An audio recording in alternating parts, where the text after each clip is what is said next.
오늘 이 저녁에 은혜 나누실 말씀은 요한복음 21장 15절에서 17절까지 말씀입니다. 우리 신약성경 185면 요한복음 21장 15절에서 17절까지 말씀입니다.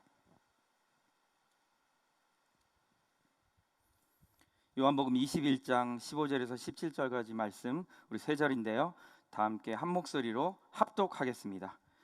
그들이 조반 먹은 후에 예수께서 시몬 베드로에게 이르시되 요한의 아들 시몬아, 내가 이 사람들보다 나를 더 사랑하느냐 하시니 이르되 주님 그러하나이다. 내가 주님을 사랑하는 줄 주님께서 아시나이다. 이르시되 내 어린 양을 먹이라 하시고 또 두 번째 이르시되 요한의 아들 시몬아, 내가 나를 사랑하느냐 하시니 이르되 주님 그러하나이다. 내가 주님을 사랑하는 줄 주님께서 아시나이다. 이르시되 내 양을 치라 하시고 세 번째 이르시되 요한의 아들 시몬아, 내가 나를 사랑하느냐 하시니 주께서 세 번째 내가 나를 사랑하심으로 베드로가 근심하여 이르되 주님 모든 것을 아시오매 내가 주님을 사랑하는 줄을 주님께서 아시나이다. 예수께서 이르시되 내 양을 먹이라. 아멘. 할렐루야. 우리 사랑하는 성도님들, 오늘도 예배가 생명이 됨을 고백하시는 우리 모든 성도님들 위해 하나님의 크고 놀라우신 은혜가 충만하시기를 간절히 소망합니다. 중국 선교의 개척자였던 허드슨 테일러 선교사님이 고국으로 돌아가 선교사 후보생들을 만났을 때 일입니다. 테일러 선교사님은 특별히 중국 선교에 더 큰 사명을 갖고 열심히 준비하고 있는 그 선교사 후보생들에게 이런 질문을 했다고 합니다. 그대들은 무엇 때문에 중국에 선교사로 가려고 하십니까? 그때 한 사람이 자신 있게 이렇게 말했습니다. 예, 중국에 있는 수많은 영혼들이 멸망을 향해 달려가고 있기 때문입니다. 그러자 또 한 사람이 이렇게 대답했습니다. 그것이 중국을 변화시킬 수 있는 유일한 길이기 때문입니다. 테일러 선교사님은 그분들의 대답이 틀린 것은 아니었지만 선교지에서 예상치 못한 역경과 어려움을 부닥치면 크게 흔들릴 수 있다고 지적하셨습니다. 테일러 선교사님의 이야기를 듣던 한 사람이 선교사님을 향해서 되물었어요. 그렇다면 선교사님은 무슨 동기로 중국에 가셨습니까? 그러자 허드슨 테일러 선교사님은 이렇게 대답하셨습니다. 내게 있어서는 오직 하나의 동기밖에 없습니다. 그들을 사랑해서입니다. 저는 이것이 사명자의 태도라고 생각합니다. 무엇 때문에, 무엇이 있어서, 무엇이 필요해서가 아니라 오직 사랑하기 때문에 이 마음 말입니다. 사랑하는 우리 성도님들은 무엇을 향해 오직 사랑하기 때문에라고 고백하십니까? 자녀를 향한 그 수고 앞에서 그런 고백을 할 수 있습니다. 또 내가 다니는 그 직장을 두고 그런 고백을 할 수 있을 것입니다. 건강을 놓고도 그런 고백을 할 수 있을 것입니다. 우리는 수많은 그 타이틀을 앞에 두고 무엇을 사랑하기 때문에라는 고백을 할 수 있습니다. 제게도 사랑하기 때문에 무엇을 한다라는 고백들이 많이 있습니다. 말씀드릴 수는 없습니다. 저는 오늘 우리 성도님들과 우리가 과연 무엇을 사랑하기 때문인가, 또 진짜 그 사랑을 알기 때문인가를 나누고 싶습니다. 오늘 본문은 우리 성도님들이 너무나 잘 알고 계신 말씀입니다. 어려서부터 수없이 들어왔던 네가 나를 사랑하느냐라는 본문입니다. 여러 번 반복해서 또 들었던 본문일지라도 다시 한번 나눌 때 지루하거나 또 식상하거나 이런 시간이 아니라 말씀이 새롭게 보여지고 또 깨달아지고 들려지는 시간 되기를 간절히 소망합니다. 첫 번째로, 사명자가 사명의 자리를 잃어버리면 그 삶은 채워지지 않는 수고만 남을 뿐입니다. 우리 다 같이 요한복음 21장 3절 말씀 함께 읽겠습니다. 시몬 베드로가 나는 물고기를 잡으러 가노라 하니 그들이 우리도 함께 가겠다 하고 나가서 배에 올랐으나 그날 밤에 아무것도 잡지 못하였더니. 아멘. 베드로는 예수님을 3번 부인한 후에 다시 자신의 본업으로 돌아갔습니다. 사명을 잃어버린 것입니다. 사명을 잃어버린 자리로 돌아간 현장이 어떠했을까요? 밤새 고기를 잡기 위해 수고하고 또 수고를 쏟아도 그 밤에 고기 한 마리를 잡지 못하는 그 상황을 만납니다. 예수님은 부활하신 후 제자들을 만나서 사명을 주셨습니다. 요한복음 20장 21절을 보면 아버지께서 나를 보내신 것 같이 나도 너희를 보낸다고 말씀하십니다. 제자들에게 사명을 주신 것입니다. 전도자의 사명을 주셨는데 바로 뒷장인 21장 오늘 본문을 보면 베드로는 사명의 자리가 아닌 고기를 잡는 이전의 삶으로 돌아가고 만 것입니다. 우리 요한복음 20장 22절 말씀 하반절인데요, 함께 큰 목소리로 읽겠습니다. 시작. 성령을 받으라. 다시 한번 읽겠습니다. 시작. 성령을 받으라. 아멘. 그렇습니다. 사명을 감당하기 위해서는 먼저 할 일은 나의 일을 찾아서 떠나는 것이 아니라 성령을 받는 것입니다. 우리가 성령 충만을 구하지 않을 때 우리는 곧 우리가 부여받은 그 사명의 자리를 떠날 수 있음을 기억해야 합니다. 각자 우리가 받은 그 사명의 자리를 지키기 위해서는 우리는 매일 또 매일 성령 충만을 구해야 합니다. 성령님께서 우리의 마음을 주장하시고 성령의 능력으로 우리가 힘을 얻으며 성령 안에서 주께 간구할 믿음의 담력을 얻는 것입니다. 성령 안에 있을 때 우리는 주님을 따라서 하나님 아버지를 사랑하는 일을 감당할 수 있기 때문입니다. 성령을 구하지 않을 때 우리는 우리의 의지대로, 우리의 생각대로 다른 길로 가버리게 되는 겁니다. 우리의 사명의 자리를 회피하게 됩니다. 물고기를 잡으러 간 베드로, 밤새 수고했는데도 물고기를 얻지 못했습니다. 원래 베드로는 어부였습니다. 물때도 잘 알고 어디에 그물을 던져야 하는지도 너무 잘 알고 있었을 것입니다. 그런데 아무리 그물을 던져도 잡히지 않는 그 물고기, 배 안에 밤새 덩그러니 남은 건 그물을 내리면서 흘린 땀뿐입니다. 고기가 한 마리도 없는 빈배뿐입니다. 사랑하는 우리 성도님들, 우리도 하나님이 우리에게 맡겨주신 그 사명의 자리를 떠나면 아무리 수고해도 채워지지 않는 빈배만 바라보는 그 밤이 찾아올 수 있습니다. 그래서 우리의 신앙은 우리를 믿고 부르신 주님을 신뢰해야 하고 끝까지 주님을 사랑하는 마음을 지켜내야 하는 것입니다. 그래야 어떤 상황을 만나도 이 예배의 자리, 있어야 할 사명의 자리를 떠나지 않게 되는 것입니다. 우리가 잘 부르는 찬양의 가사 그 고백처럼 내가 서 있는 곳이 어디든 나는 그곳에서 예배합니다라는 예배자로 주님을 향한 그 거룩한 사명자로 살아갈 수 있는 것입니다. 이 고백이 우리 모든 성도님들의 일평생의 고백이 되어서 주님을 향한 거룩한 사명자로 살아가시기를 간절히 축복합니다. 두 번째로, 주님을 부인하고 돌아선 사람이라도 다시 사명자로 부르십니다. 베드로는 잡히신 주님을 3번이나 부인했습니다. 그리고 이후에 부활하신 주님을 만나 사명을 받았습니다. 그러나 다시 본업으로 현장에 돌아가고 말았습니다. 사랑하는 우리 성도님들, 그 베드로의 마음을 한번 잠시 생각해 보십시오. 얼마나 그 가슴이 고독했겠습니까? 밤에 그물을 내리며 바다를 바라보는 그 가슴이 얼마나 허전하고 고독하고 외로웠을까요? 달에 비친 그 자신의 모습을 보며 눈물이 나지 않았겠습니까?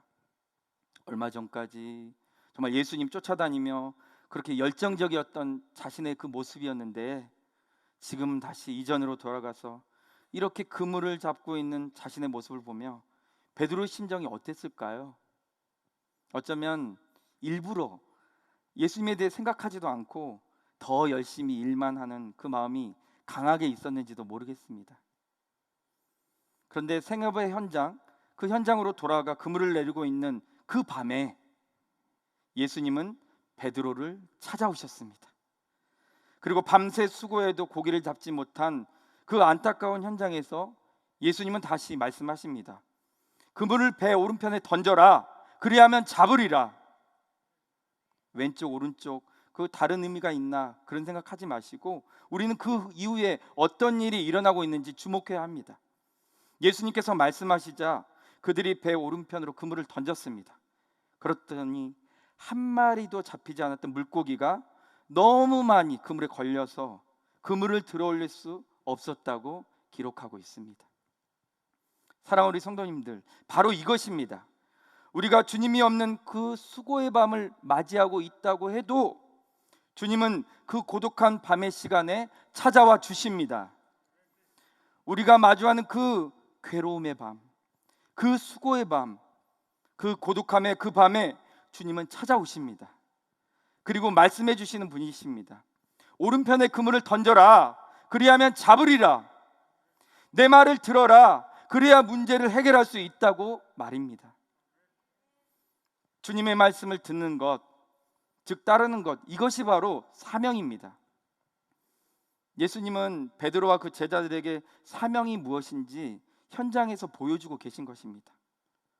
물고기가 잡히는 상황에서야 그들은 예수님을 알아보고 막 달려갔습니다. 그리고 예수님은 잡은 물고기를 구워서 제자들에게 아침을 준비해 주셨습니다. 사랑하는 우리 성도님들, 사명의 자리를 예수님은 명확하게 다시 한번 더 제자들에게 보여주고 계십니다. 얘들아, 하나님의 말씀을 따르며 살아야 한다. 그래야 밤새 수고해도 아무것도 얻지 못하는 인생이 되지 않는다. 그리고 무엇을 먹을까, 무엇을 입을까 염려할 필요 없단다.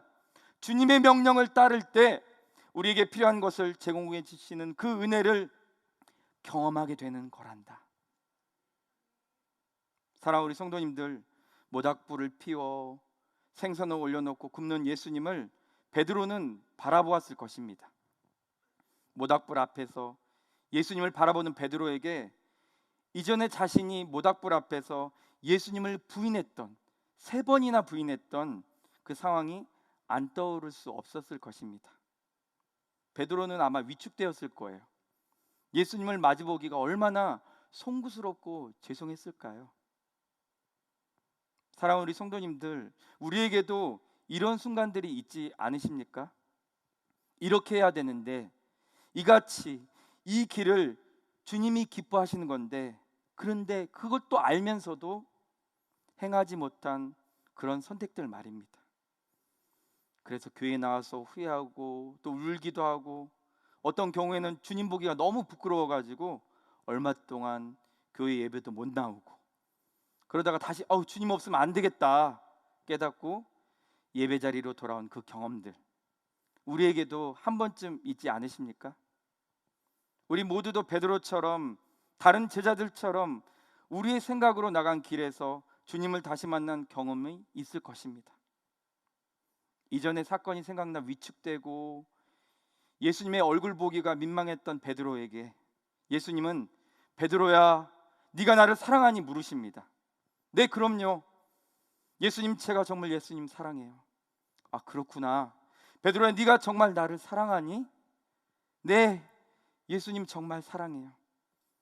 베드로야, 정말 네가 나를 사랑하는 거니? 네, 제 마음은 주님이 아실 거예요. 그럼 내 양을 먹이렴. 사랑하는 우리 성도님들, 자신은 믿음에 대해 실패했다고 생각한 그 베드로에게 예수님을 그렇게 열심히 따르던 자리에서 벗어나서 다시 이전의 삶으로 돌아가려 한 그 베드로에게 주님은 찾아가셨고 다시 사명을 주셨습니다.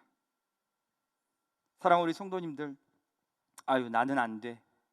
내가 뭘 감당하겠어. 나는 아무 은사도 없고 나는 믿음도 크지 않아. 나는 교회 다닌 지 얼마 되지도 않았어. 나는 성경도 잘 몰라. 괜찮습니다. 사명은 내가 하겠다고 해서 주어지는 것이 아니라 주님이 맡겨주시는 것입니다. 그리고 사명은 주님을 사랑하는 자에게 주십니다.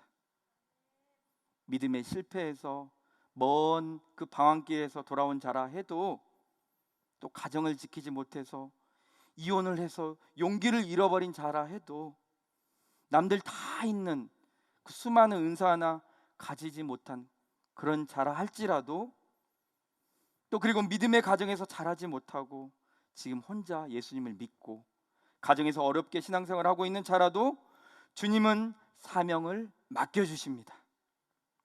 실패하고 낙심했던 베드로, 복음이 아니라 그물을 손에 잡은 베드로에게 주님은 찾아오셔서 다시 사명을 주셨습니다. 부끄러워하는 베드로에게, 위축된 베드로에게 주님은 이전에 너의 행동을 물으신 것이 아니라 사명을 주셨습니다. 사랑하는 우리 성도님들, 하나님이 우리를 보시는 기준은 우리의 겉모습이 아닙니다. 우리가 무엇을 했건 안 했건 중요한 게 아니라 주님을 사랑하느냐 안 사랑하느냐를 보시는 것입니다.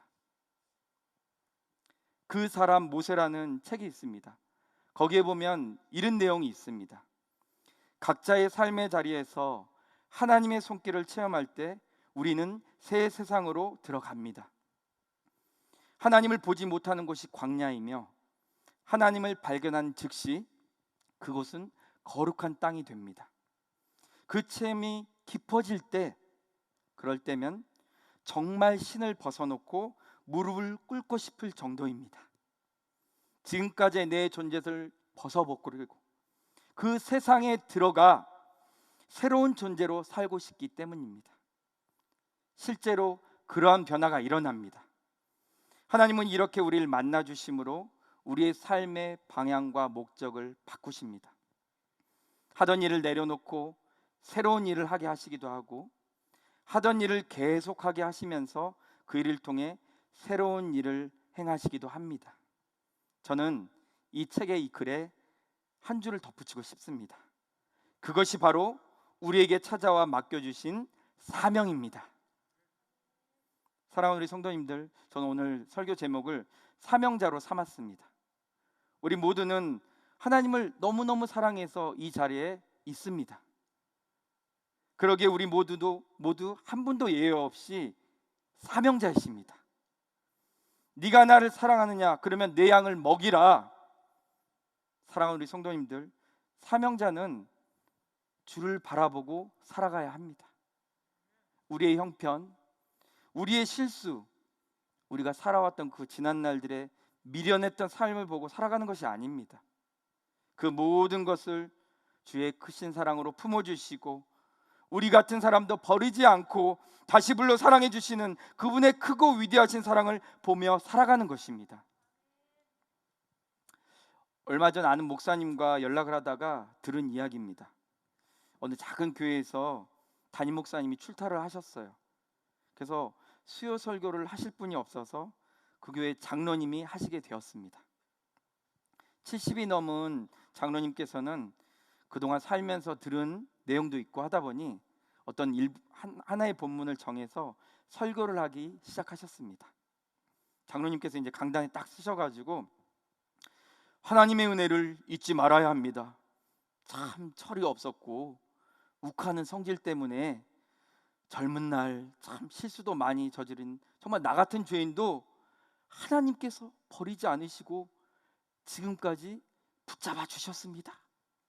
이렇게 말씀하시는데 그 순간 그 장로님의 마음에 성령님께서 찾아오셨어요. 장로님이 강단에 서서 펑펑 눈물을 쏟았다고 합니다. 얼마나 울었는지 얼굴이 빨개지고 두 눈이 빨개질 정도로 눈물을 쏟았다고 하십니다. 함께 예배드리던 우리 성도들도 눈물 흘리고 콧물을 흘리면서 눈물의 예배를 드렸다고 합니다.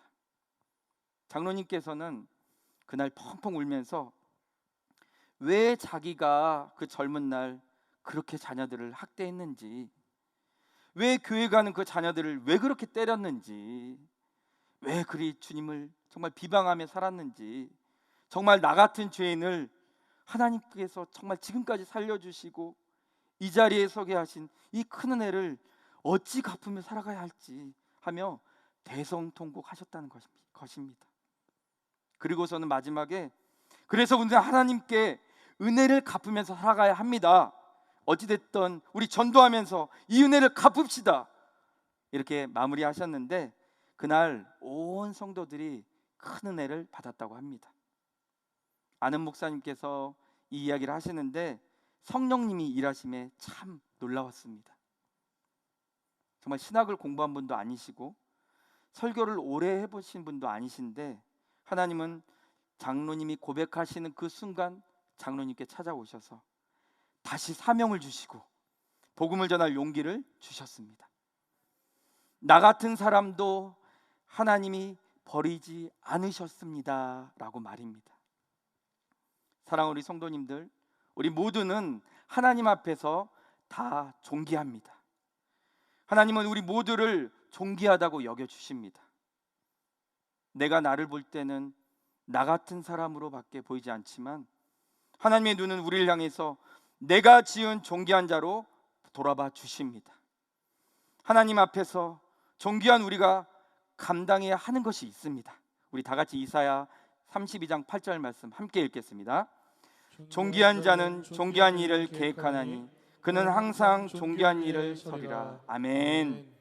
존귀한 일, 하나님의 일입니다. 하나님이 기뻐하신 일입니다. 존귀한 자는 존귀한 일을 계획합니다. 우리가 은혜로 존귀한 자가 되었다면 우리의 마음은 항상 주님의 기뻐하신 일 가운데 가 있어야 합니다.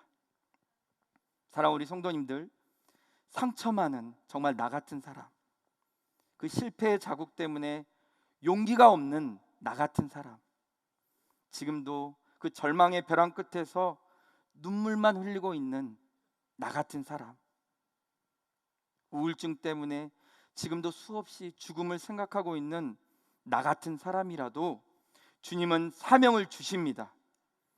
주님은 그러한 사람에게도 존귀한 자로 다시 불러주십니다.